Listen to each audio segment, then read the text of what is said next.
We see classics everywhere, right? Pretty much. You see them at your local bookstore, you see them haunting your memories of your high school syllabi. They're all over the place. You know the popular classics, you know them well. Whether or not you've read them before or not, you're gonna recognize their title on a bookstore shelf.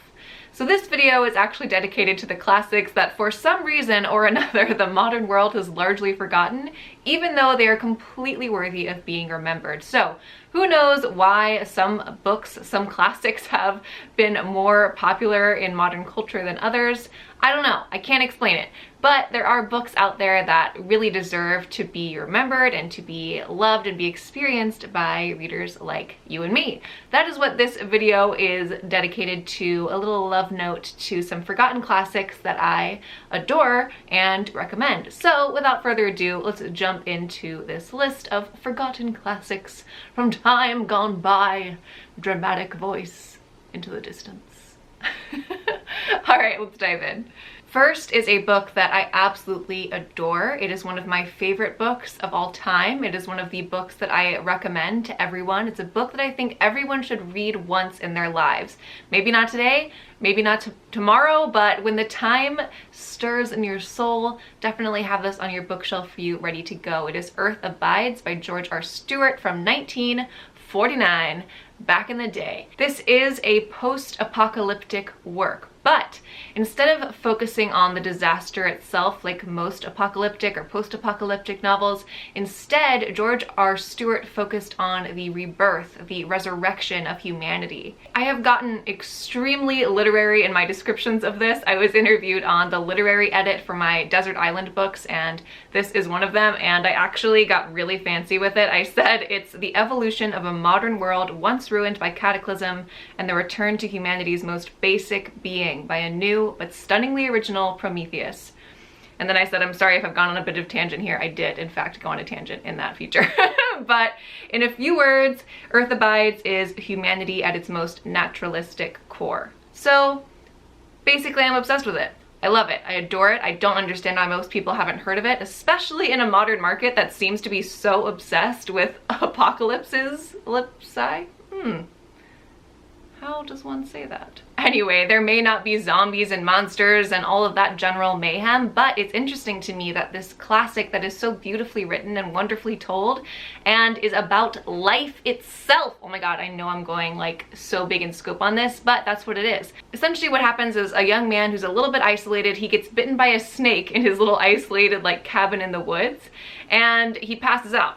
So he survives the snake bite, but when he wakes up, it's a few days later and he thinks to himself, well, I guess I've survived this. I should probably head into town and get some medical help and like recharge myself a little bit. But when he gets there, it's clear that something really weird has gone on. There's lots of people missing.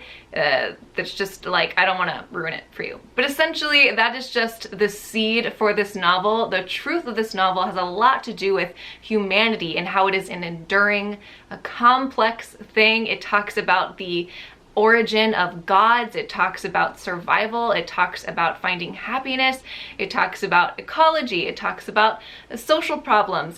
It's everything in a book. And you're probably thinking that this book would be like really long, like a monster. It's really not. It's an average sized novel. We actually own 2 copies of it and we refused to get rid of it because I adored it. And when we were dating, I gifted my now husband a copy of it. So we both have our copies. We refused to get rid of them, and it's so weird to me that this book is not more well known. So get it. Earth Abides, George R. Stewart. I don't care if you read it today or tomorrow or 10 years from now. I just want you to have it so that when you're ready, it'll be there for you. Okay.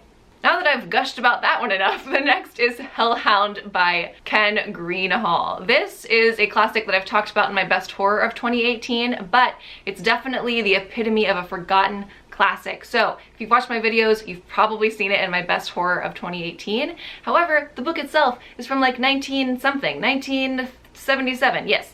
So it's about a sociopathic dog on the hunt for his perfect master. It's beautifully told, well-rounded. It's a testament to judge and jury, to violence. It's really wonderfully done, and it deserves to live in the hearts of horror readers. It really, really does. So if you're a horror reader and you love classics, merge those 2 things together, get this book for yourself, and don't let it be forgotten. I am begging you because it is a masterpiece. Thank God that the press that did it reprinted it, because I think otherwise we'd have no idea that it ever really existed, or very few people would anyway. So Ken Greenhalgh, acknowledge his work from 1977 and get this book. Read it when you want to. It's really, really short and would be just an easy addition to have on your shelves. Next up is Dandelion Wine by my beloved Ray Bradbury. I adore him and his work. I think he was such an interesting man. He had an interesting mind, and thank golly he communicated that to us in so many works of fiction that so many of us love and relate to. You'll obviously recognize Ray Bradbury from Fahrenheit 451, The Invisible Man, on and on and on, Something Wicked This Way Comes. He has a lot of really successful, really popularized books. However, Dandelion Wine, no one talks about it. Everyone forgets it exists. And I never would have found it. I just sort of stumbled across it accidentally, and then I noticed that my friend Tam at Babbling Books had also stumbled across it. So we ended up buddy reading it together, and it was one of the best books ever. Of course, that's coming from someone who loves Ray Bradbury. I absolutely adore him, and he does have a very unique style. But if you're a Bradbury fan, and you love his sort of unique genreless lyrical prose and his unique style, then you've got to pick up Dandelion Wine, because it is basically a love story. It's like an ode to Ray Bradbury's own childhood set in the 1920s. Of course, it is fictionalized, but all of his elements of childhood and good versus evil and the merging of those two, all of his insights are there in this book. I really try not to go too long-winded in these like book recommendation videos, but I just wanted to share this with you. There's a line in like the first chapter of Dandelion Wine. It's two young boys and they're walking through the forest with their father, and everything is green and beautiful. The sun's pouring down through the leaves and the trees, looking up above, and the father stops. He looks up for a second and he says, "Finest lace ever made." And I just loved that. I loved it so much. I'm actually starting to feel emotional just thinking about it. It's a really beautifully done book, totally underestimated, so don't let that be forgotten. When I wanted to read Dandelion Wine, I could not find a physical copy. I called 6 stores in my area. No one had it or even heard of it. I went on a whim while we were traveling on a mini road trip. I asked the store there. They had no idea what I was talking about. It's a shame, you guys. It really is. It's a fantastic work, and it deserves all the attention of his other books as well. Next is A Little Princess by Frances Hodgson Burnett. I adored her work, The Secret Garden. The Secret Garden is really what Burnett is known for. It's probably her most celebrated work. And I love The Secret Garden. I'm actually going to be doing a video on it very soon. Spoiler alert. But I will say that A Little Princess is without a doubt the superior book in plot, pacing, and character development, but for some reason it's just largely forgotten over A Secret Garden. So people will recognize A Secret Garden and then they kind of forget a lot about A Little Princess. You might have heard of it, hopefully you read it when you were little, but I will say that Burnett's work is some of the most foundational literature that I read as a young person that made me who I am. And sometimes I think about the fact that not every single little girl in the world will get to read A Little Princess, and that actually makes me pretty heartbroken, because I think it's such a beautiful book with such a beautiful message, and I'm just in love with it. I adore her writing so much, so if you have a little girl or you know a little girl, just get her this book, get her A Little Princess, and enjoy it. Read it together. It's so magical. That's part of Burnett's signature style, is that she's so magical realism, but in like the best way, where you really believe it. And I'll totally go into that in my video about The Secret Garden that I'm going to share with you very soon, so be sure to hop on over and watch that when it comes out. But A Little Princess from 1905 is about this imaginative, inventive child, a little girl, and she's heavily doted on by her father, who is a very successful man, has a lot of businesses, and he is a British soldier based in India.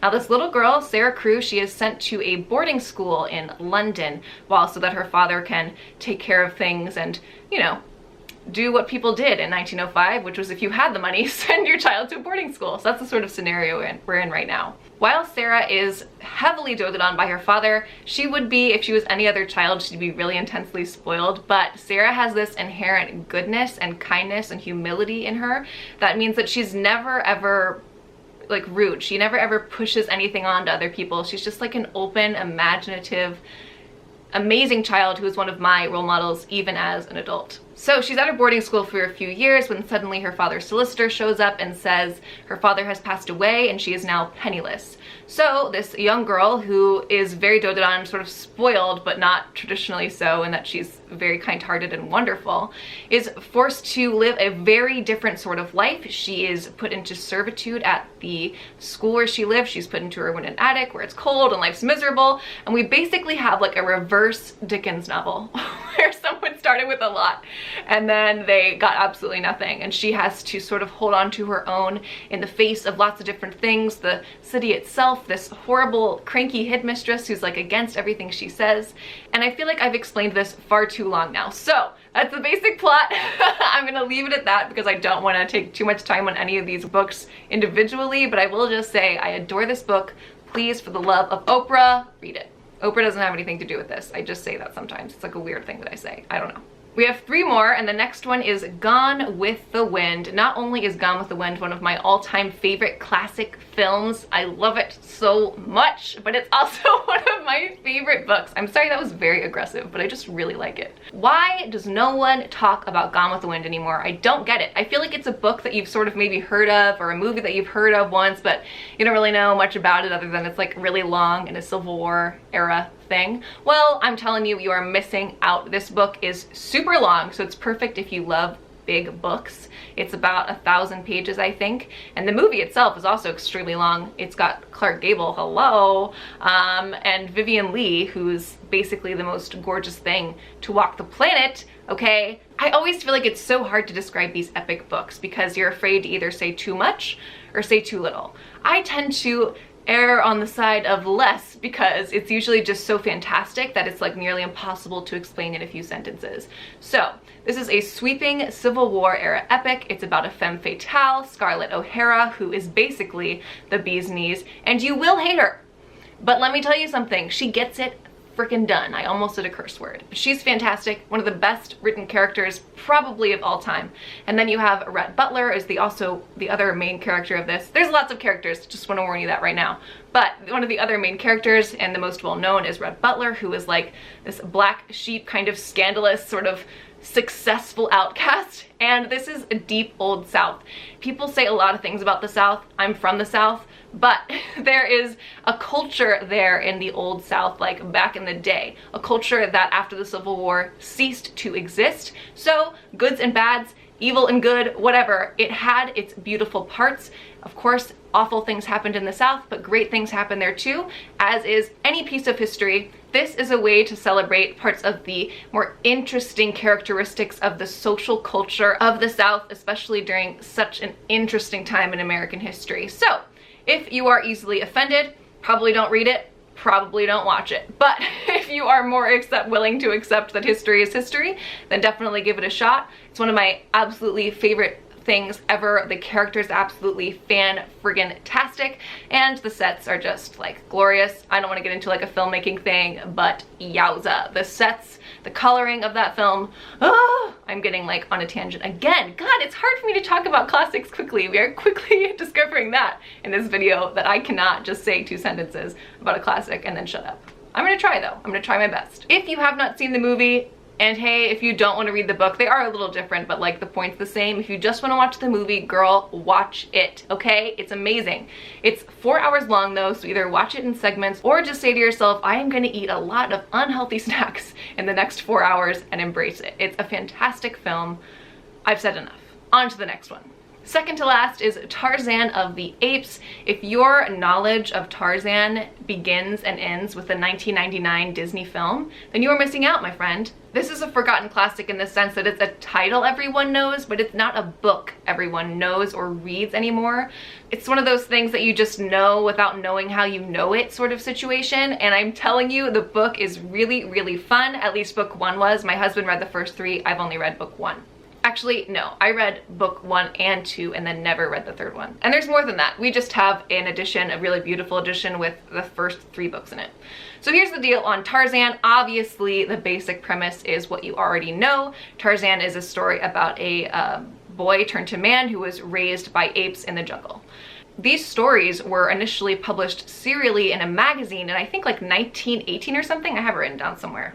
I can't can't remember. It's definitely early 20th century, like before 1920, maybe somewhere in there, somewhere between 1900 and 1920, I think. So not only is this a really fun adventure book, because obviously it's about Tarzan of the Apes, like hello, that's just waiting for adventure, but it's also a really interesting sort of period snapshot of some perceptions and perspectives and ideals of the time, which is really fun. As I mentioned, it was written serially, like released in small little segments in a magazine, and you can tell the writing's really like efficient and almost, I'm sure at the time they would have called it like cheap writing because it's so short and just sort of quick and to the point. But as a modern reader, that makes it super approachable as a classic. Children could read this. It's just really fun and really good, and like if you like traditional hero stories and you feel like you don't have enough of that in your life, totally pick up the Tarzan series. Undervalued, underestimated, and I do love the movie as well. One of the best Disney films in my opinion. But I will say that the books are different and they're fun in their own way, so totally check them out if you're into those sort of stories. And lastly, I know, we're finally at the last one. I have blabbered on a very long time about these classics, but I just adore them, so it's hard for me to just like be succinct, you know? So the last one is Steppenwolf by Hermann Hesse. It is one of the weirdest books I've ever read, but no less meaningful. So you might recognize this author's name from Siddhartha, which is also a really interesting, fantastic book. And that's probably something you were forced to read in school. And I love that book because I love religious studies, but not everyone does. But it's a really interesting style because this author was really interested in both the differences and the meshing of Eastern and Western thought. So it's kind of really cool to get that perception and those ideals in a traditional classic book through a fictionalized story. Steppenwolf is very strange. I'm not gonna lie to you, it's a really weird book. It kind of feels at times like it's on acid, but parts of it are so interesting, and it's one of those books that was kind of difficult to read but stuck with me a little bit. At its most basic, it is about a man, and again, the early 20th century, who is kind of losing it. He's on the edge where he's kind of convinced a little bit that he may be a wolf person. And it's not as supernatural as you're thinking, but it's like a psychological issue in this man's head where he feels so constrained by the rules of gentlemanly society and like what's proper that he starts to pull into what he considers his more naturalistic wolf-like man. Lots of people have not heard of this classic, or they might have seen it in passing once, and that was sort of just it. Picador makes a really cute little pocket edition that's like really small and adorable. This is actually the cover I'm showing right now is from the Picador edition, and it's just a weird, interesting, strange little novel, and I don't think it gets recognized enough for what it is, which is very unique, very dark, grim, difficult to read at times, but no less meaningful. So there we have it. I think I have babbled on long enough about these forgotten classics, but I'm sure you can tell that I just adore them, and I think they do not get the attention they deserve compared to my other beloveds like The Great Gatsby and Jane Eyre, things that you know and would recognize. These are books that you haven't probably read yet, but that you might want to look into reading in the future. I hope that you've enjoyed this list of 7 forgotten classics, and I hope that you'll find something that's new to you but timeless for your TBR stack, and books that I hope that you'll really connect with, as I have. If I could beg you to read like 2 books from this list, it would be Earth Abides and Gone with the Wind. Those are the books I feel like are for every reader, and I really want you to read it. Please, I'm begging you. If you like this video, do me a favor and give it a big thumbs up, drop me a comment below, say hi, and if you're new here and you haven't subscribed yet but you like all the bookish stuff, book reviews, hauls, unhauls, TBRs, wrap-ups, basically all the good bookish things, then I'm your girl, so go ahead and press that subscribe button and then drop me a comment below and say hi, because I love meeting you guys. That's like the entire point of why I do these videos. Thanks so much for watching, and I'll see you on the next one. Bye guys.